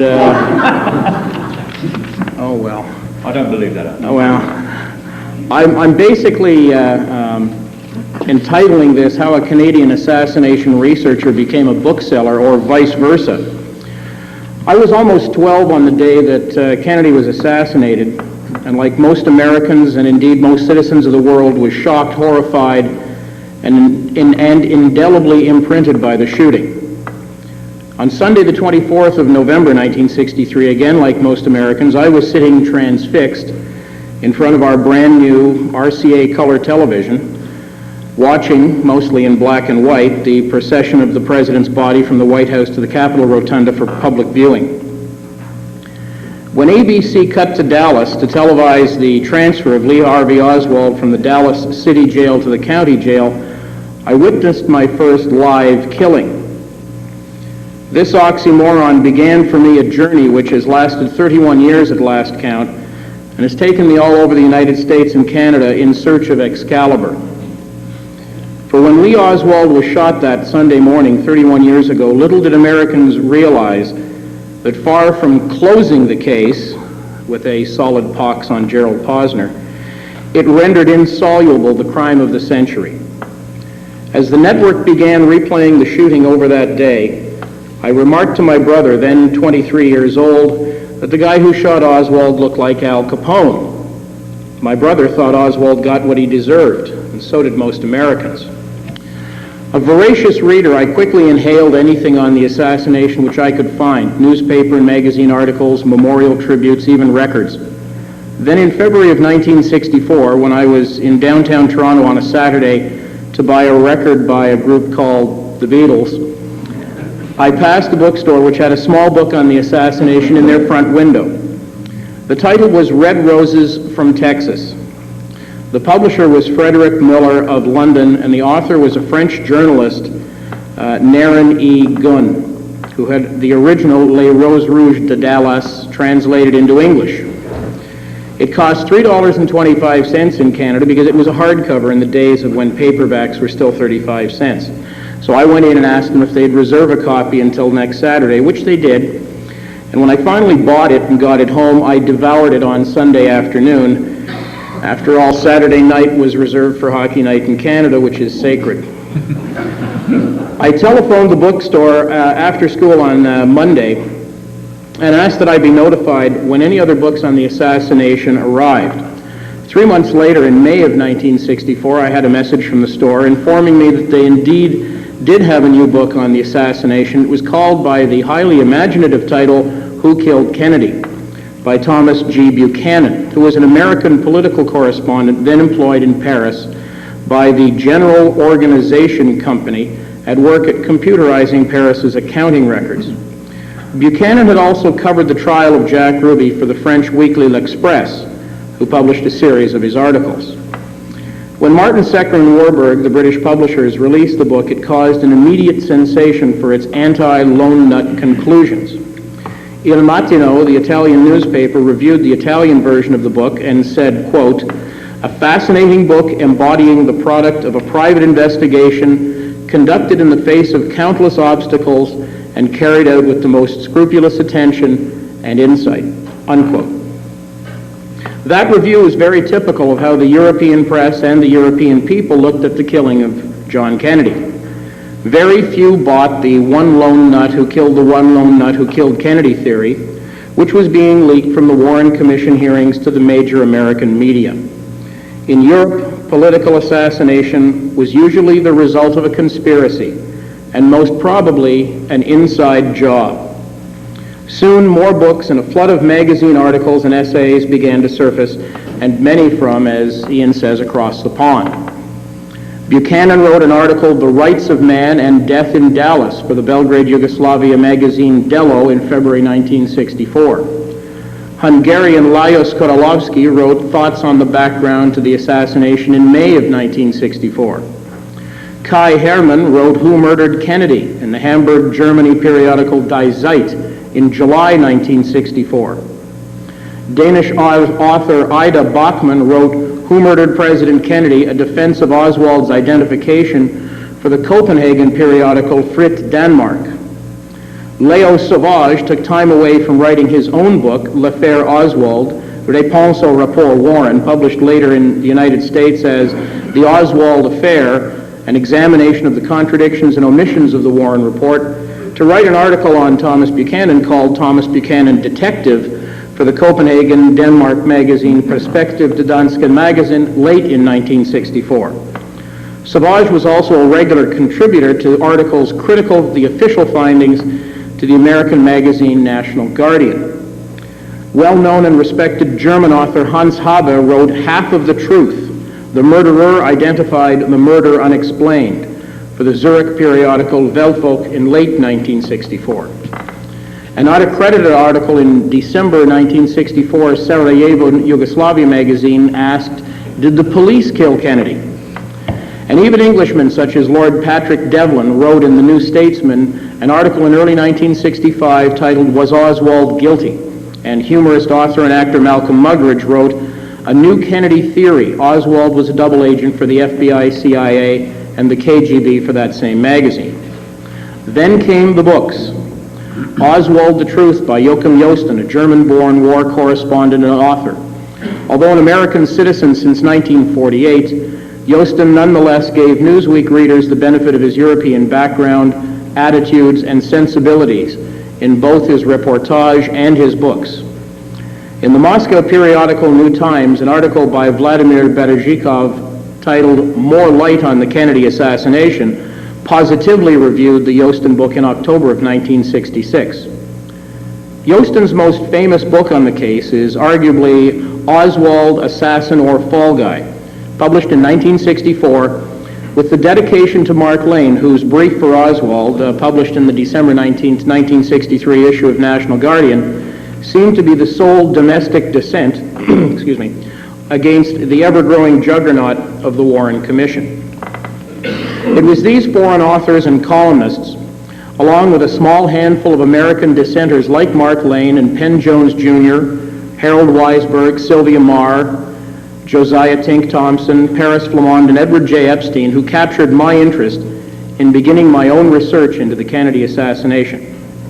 So during the summer of 1965, at the ripe old age of 13 and a half, I began to correspond with these authors as well as people in the Dallas area who had witnessed the shooting or were in other ways connected with the case.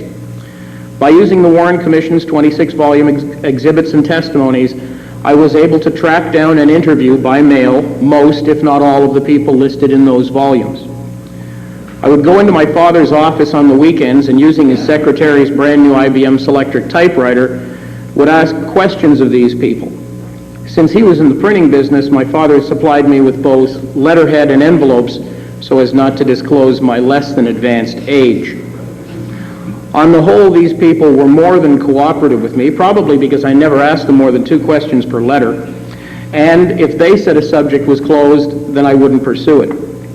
They also seemed more at ease discussing the case and their involvement in it with someone outside the United States, maybe because I was beyond FBI influence, or so they thought. The most compelling correspondence I had was with Lee Bowers, who, as you may remember, was at the time of the assassination working as a tower controller for the Union Terminal Railroad. I had asked Lee to tell me what he saw behind the stockade fence from his vantage point on the 2nd floor of the tower building. And he said, quote, "I'm going to tell you something that I haven't told anyone else. I'll tell you this because you're up there in Canada away from their influence. They can't get to you. I'm scared that if what I really saw ever becomes public, they're going to get to me." About 3 or 4 minutes before the president's car came through, I saw 2 men about 10 feet from the corner of the fence. One was wearing almost what looked like a police uniform, and he had a rifle. I saw him shoot at the president's car. I was so scared that I told nobody what I really saw. I think I told Mark Lane that something caught my eye, but I was so scared if I told him what I really saw, then he'd print it, and I'd be dead. They'd get me, and I'm sure of it, end quote. When I read these words from Lee Bowers, I immediately wrote back assuring him that I would never put him in danger by publishing anything. We kept up our correspondence for about a year, then nothing. About 2 months after his last letter in August of 1966, I received a short note from Lee's brother who said that Lee had been killed in an auto accident and that he was clearing out Lee's things and came across my letters, so he thought that I should know. I wrote back asking about the circumstances of Lee's death, and he said that Lee disappeared for almost a week. And when he returned, he had a bandage on the end of one of his fingers. It was now shorter than the others. Lee said that he had an accident and lost the end of the finger and that he didn't want to discuss it. His brother noticed that Lee was very nervous, almost paranoid, and that he said someone was after him. Less than 1 week later, Lee Bowers was dead. Was Lee Bowers silenced? Was he captured? Was he tortured? Who knows? All I know is that he was so concerned that they, whoever they were, would get him if his testimony, his actual testimony, was ever made public.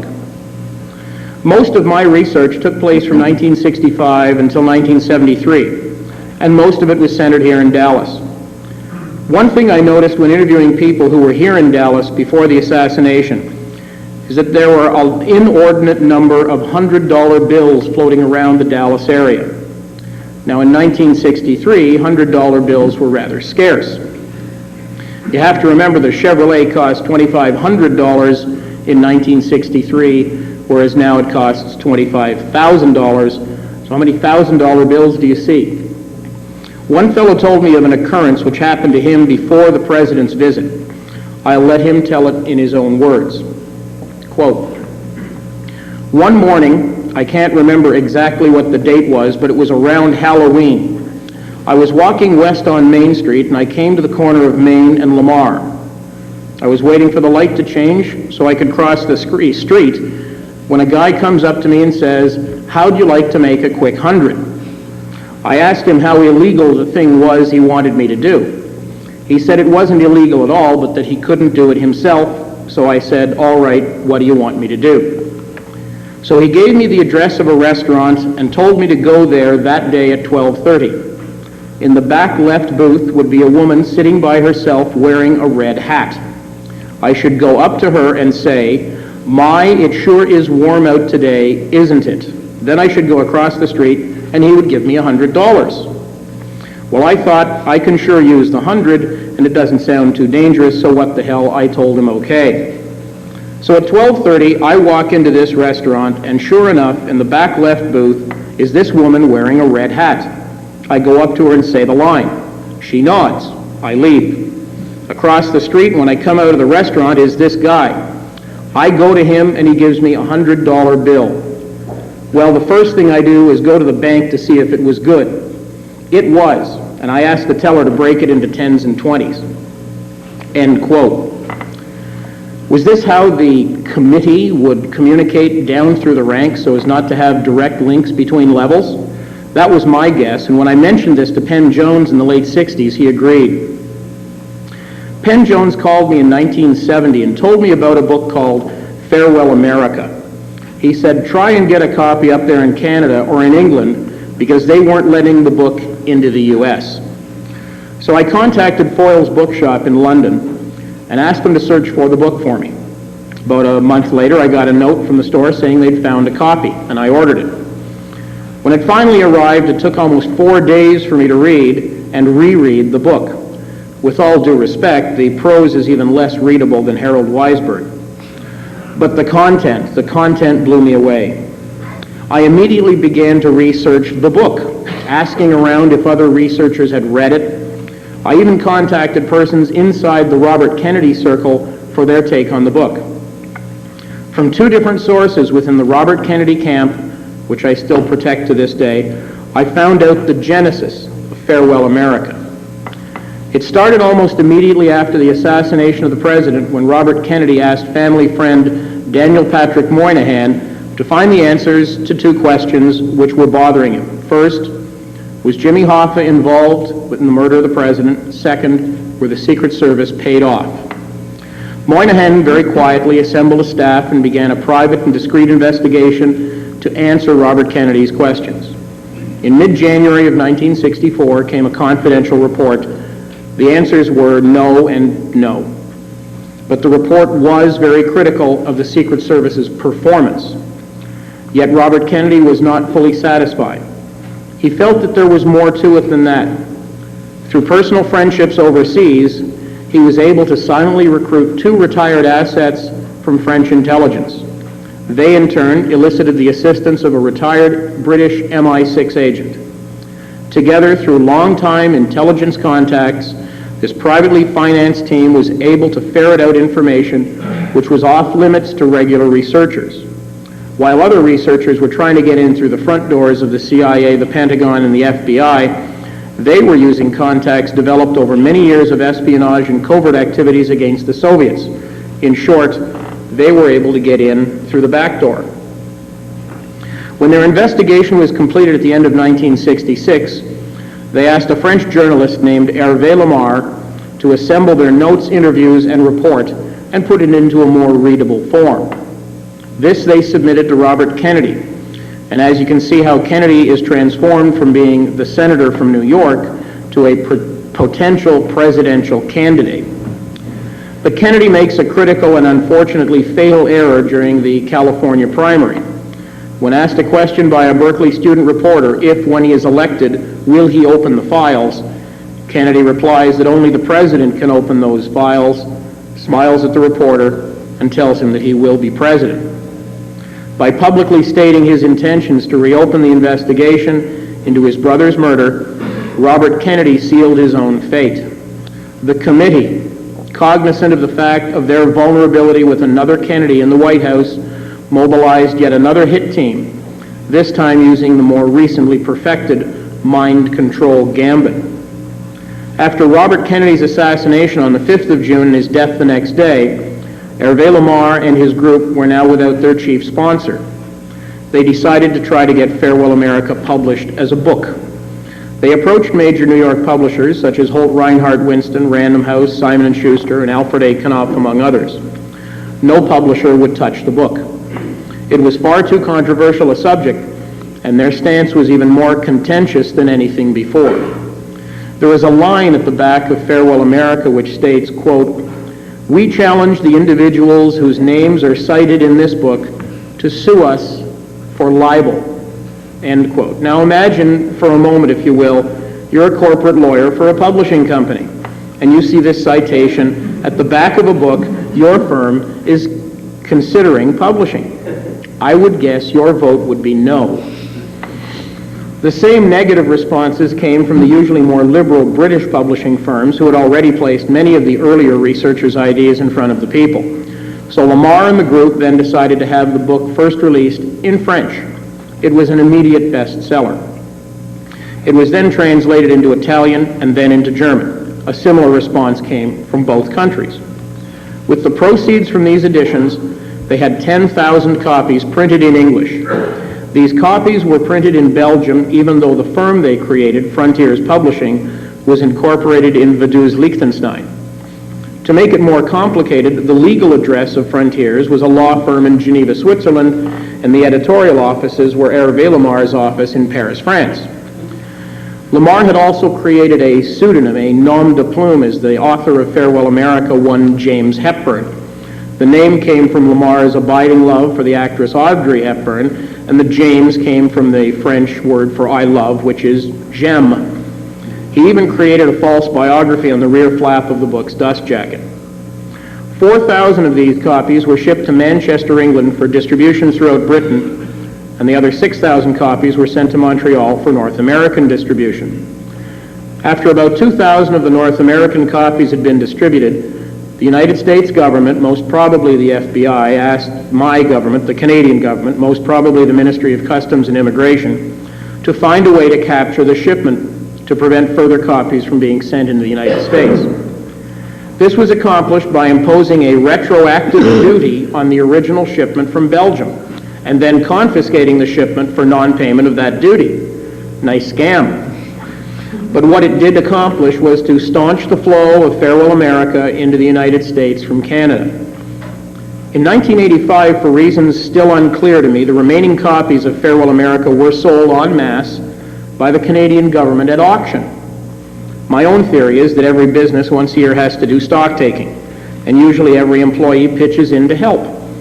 Whoever was assigned to enumerate that particular aisle would have come across a skid of books. They probably didn't even make note of what the title was, so they were placed up for auction. An interesting sidebar to this story occurred in 1967 during the Garrison investigation of Clay Shaw's involvement in the assassination. A phone call to the district attorney's office in New Orleans from someone saying he was a representative of Frontiers Publishing and that they had a work in progress on the Kennedy assassination, and would he be interested in receiving galley proofs? After the package arrived in New Orleans, you could see the Garrison investigation rapidly accelerate forward. He realized that he was indeed on the right track. What he didn't realize was the federal government would not allow the investigation to continue unobstructed. They placed roadblocks in front of Garrison at every turn. His trial was a failure not because of his incompetence, but more because of the federal government's intrusive torpedoing of witnesses. Farewell America made me realize that the lines of research I was uncovering were parallel with many other researchers. I began to concentrate on formulating a plausible scenario for both the conspiracy committee's makeup as well as the events in Dealey Plaza. It is that scenario which I have developed by believing the early witnesses and by disbelieving those people associated in any way with the United States government. After all, who has more to protect his job, a doctor in Parkland Hospital or a Navy pathologist in Bethesda? The answer is all too obvious. My scenario will be published as a book entitled Evidence of Things Not Seen as soon as the manuscript is completed. I only hope that I do not have the same problem getting published that Farewell America did. Thank you.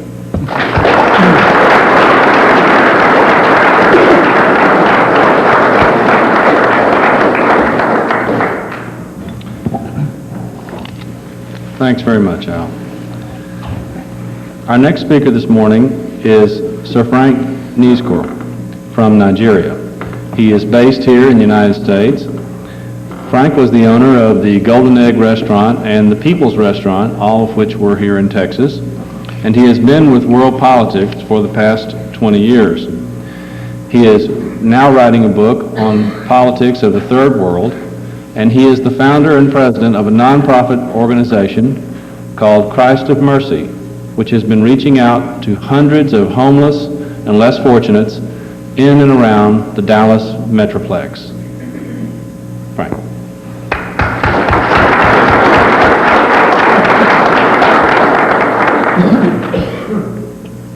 Good morning, distinguished and patriotic citizen. I am very privileged to be in your midst this morning. I was highly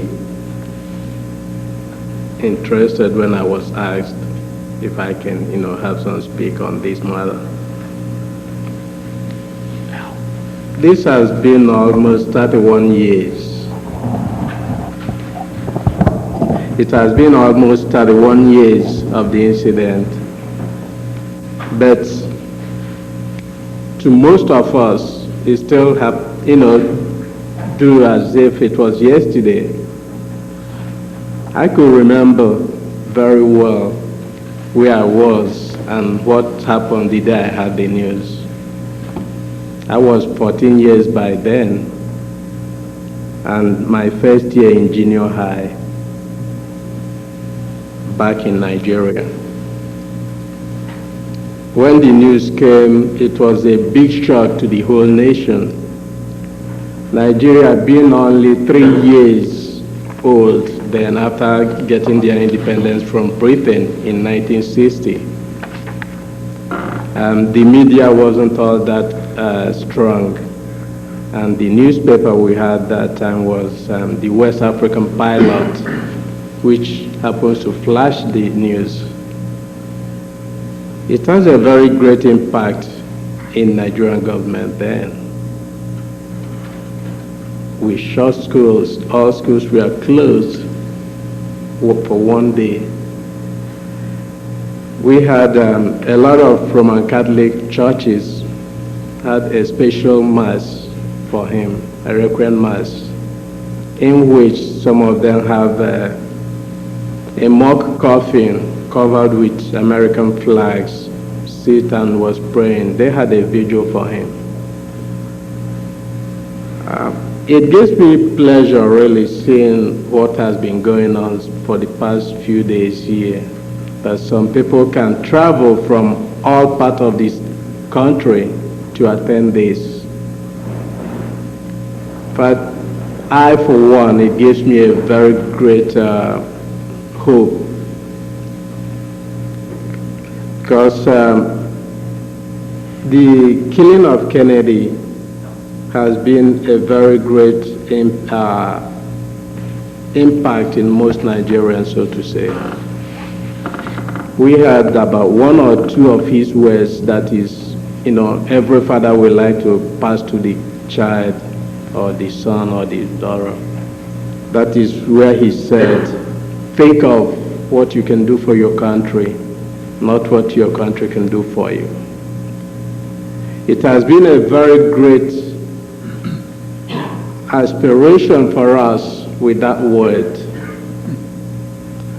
I know with that word, every time I remember it, it's still as new as ever. And that gave me the hope and the faith to push ahead and to think, what can I do? The extra miles that I can give. In generally, Nigerians looked at that assassination as a big blow to the whole world, not only in America, but the whole world. Like I said before, I was just 14 then. And from that, I know that really one can, focus his attention on what to be in future, what to be when he's grown up, the type of life you can do to reach out to people.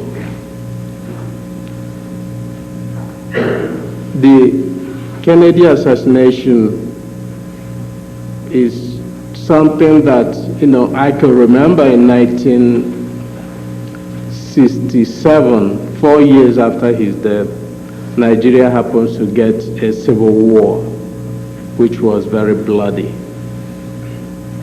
And most of the Christians then, the Roman Catholics, so to say, all their hope was, God will forgive people who killed Kennedy. During the war, they were saying this, they were praying that those people who plot against him, God won't forgive them. Because we felt that then that had he been in power, there must be some changes in the genocidal war going on in Nigeria then. And most of us who survived the war took it upon ourselves that, we will surely make a way to come to U.S. or to better our life for our communities. I came to this country and finished my schooling and get into business. And all along, I didn't know that really there is an organization like this. The first time I came here to Dallas, that was my goal, just to go and see the place and to go and, see what Dallas is made up of. Because before coming to US, what we had there is Texas is a cowboy state. Most of us in then high school and this, some of us picked the nickname Texas. Some answer Dallas, something to show that you're tough. We use it as tough names. But coming to Dallas, I found out really that Dallas is a peaceful place. And it's one of the best states I would like. I'm not saying this because I'm living here. But I strongly believe, like any other state, Dallas is good, despite the fact that it happened here in Dallas. When we were about coming here, a lot of my friends advised me, are you going to Texas? To Dallas? You must be out of your mind. I looked at it, I said, well, I would like to, he said, no, why not try other states? Because back there we don't know the difference really. He said, why not try something like New York, California? So I said, no, I will go to Dallas. And they said, go to Dallas? You're not even talking of Texas, but Dallas. Well, we will just say requirements before you leave. So, but all the same, I'm happy seeing the organization waxing strong. And I strongly believe that this might be the starting. Before you know it, it might be internationally. Because I know actually back home, some people are still eager. That's why the fact that we don't have the access and the means to communicate or to find out certain things. And third world country, the way they do their politics is quite different from here. We have some writers like Wole Soyinka and Chinua Achebe and others who will like to follow the issue. But back home, the government won't give them that power. And the government won't, like them to do that because really third world politics, they like to conceal everything within the so-called high ups. But if the chance is given, I know many people who will like to be members of this organization back home. I know many writers who would like to write what they've seen. Some of my seniors then who has been following this back in Nigeria, but they don't have the access and the means to put up their books, which, some of them have visited here many a times and went back, but over there they can't put the books out. I will again seize this opportunity to, congratulate you patriotic citizens who has been standing firm on this. And we are not really doing it purely for the Kennedys, but for the entire world. Let us focus ourselves that way. This is something we are trying to prove the world that we are still interested. We want to know, and we want to, find out a solution. It didn't happen only here. Nigeria in 1966, what led to the civil war they had? They assassinated the president. Then that is 3-4 years after that of Kennedy. They did the same to Nigeria. But being a third world country, it wasn't all that, a big deal. And not only being a big deal, but that one was a political motivation. And on the assassination, they assassinated a president and took over the post. Quite unlike, what could happen here that the 2IC will take over. So in most cases, I will advise, or I will suggest, the organization to, start considering extending this power to other parts of the world.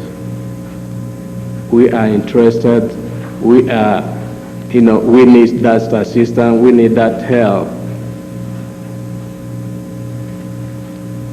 In my major part in life is I like to be within the patriotic people, within people who understands that this life is just nothing.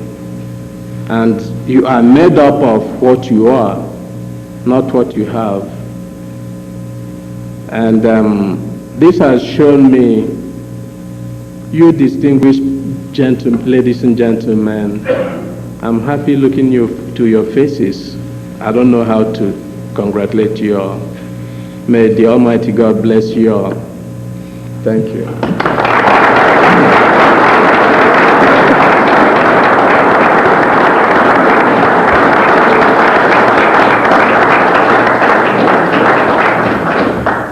Thanks very much, Frank.